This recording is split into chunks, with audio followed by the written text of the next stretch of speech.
सामाजिक, मनोवैज्ञानिक, राजनैतिक परिप्रेक्ष्य के साथ उसकी ज़मीन, उसकी जड़ें समझने का, पोस्टमार्टम करने का उसका उद्देश्य सफल हो पाता है। सर, बहुत लाभान्वित हुए हम, बहुत धन्यवाद। ये ऐसा वक्तव्य था जिसमें अगर जोशी जी के ही शब्दों में अगर हम समझें तो हीरो की एंट्री के पहले सर हम फैन क्लब में थे। हीरो की एंट्री के पहले जो भूमिका बनी वो हीरो की एंट्री से भी धमाकेदार थी। बहुत धन्यवाद। और मृदुला मैम, दिल्ली की चटक भाषा जो आपके साथ एक पूरी जनरेशन सुनती है, समझती है, it is incomparable. Thank you. Joshi ji मेरे लिए दद्दा के नाम से मैं उन्हें बचपन से जानती हूँ और मेरा उनसे पहला परिचय साहित्यकार के रूप में नहीं हुआ। मैं स्कूल में थी, मेडिकल की तैयारी कर रही थी और बहुत कुछ लोग जो सभागार में हैं आत्मीय परिवार के वो तो जानते हैं, लेकिन मैं आपको बताना चाहती हूँ वो बहुत प्रकांड ज्योतिष थे और बहुत ही प्रैक्टिकल। तो मुझे मैं पिताजी के साथ मैम के पास शाम में घर में गई थी। स्कूल 11th में थी और पीएमटी की तैयारी कर रही थी।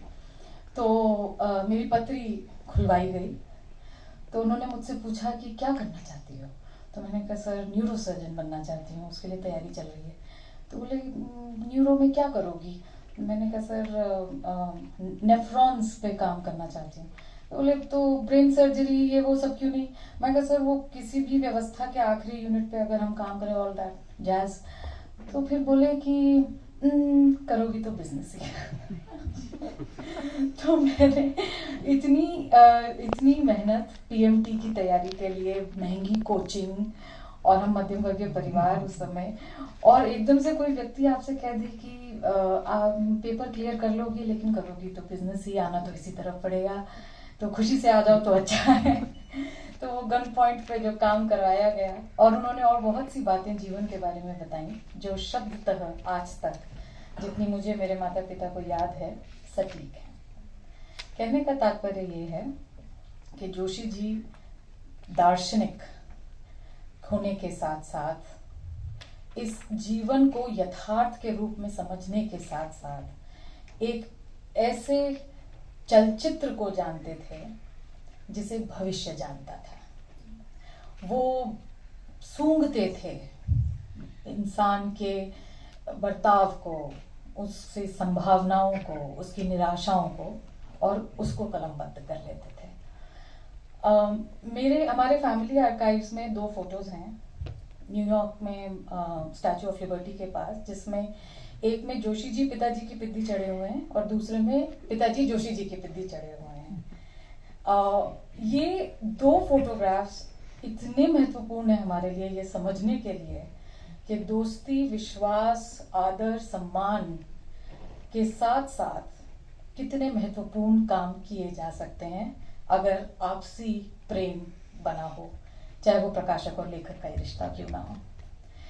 जब मैं वाणी के 51वीं वर्षगांठ पर मैं मैम के पास गई थी मिलने, उन्होंने मुझे ऐसे आर्काइव्स दिखाए जिसमें सन सेंटिनल, जो भैया थे उस दिन शायद घर पे, सन सेंटिनल जो एलए से निकलता था उस समय और अब फ्लोरिडा से निकलता है वो अखबार, उसके सेंटर स्प्रेड पे जोशी जी का क्लासिक स्टाइल किताबों को पढ़ने का वो लेफ्ट का एंगल, पूरे स्प्रेड पे आधे पन्ने पे उनका फोटो और उनके बाद the father of Indian soap opera is born, ये ऐसी कुछ हेडलाइन थी और वो इतना बड़ा आर्टिकल उन पे है, वहां अमेरिका में छपा हुआ। भारत में उनके प्रति जो जागरूकता आम लोगों के बीच बढ़ी हम लोग के बाद में, साहित्यकार के रूप में, जैसा कि सर ने कहा कि उनको एक ऐतिहासिक परिदृश्य में जगह कैनोनाइज करना उनके लिए ये अभी पिछले 15 साल में शुरू हुआ है, लेकिन हॉलीवुड उनको बहुत पहले समझ गया था। भारत में कुछ हो रहा है वो हॉलीवुड समझ गया था। ये सभी चीजें सारगर्भित हो रही हैं उनकी किताबों में। और वाणी प्रकाशन की ओर से सिर्फ एक छोटी सी घोषणा, अभी जयंती जी थी यहाँ पे, जयंती रंगनाथन जी, उन्होंने एक वाक्य कहा कि हर मनोज श्याम जोशी को एक प्रभात रंजन जरूर मिलना चाहिए। और मैं उसको एक वाक्य आगे बढ़ा देती हूँ कि हर प्रभात रंजन को एक रोहिणी जरूर मिल जानी चाहिए। जोशी जी की ग्रंथावली प्रभात जी तैयार कर रहे हैं और उसे प्रकाशित करने का सौभाग्य वाणी प्रकाशन को प्राप्त होगा। उम्मीद है कि जब हम अगले वर्ष इस कार्यक्रम में मिलेंगे तो इन पुस्तकों के साथ आपके समक्ष उपस्थित रहेंगे और इस ग्रंथावली को आपको समर्पित कर पाएंगे। बहुत धन्यवाद।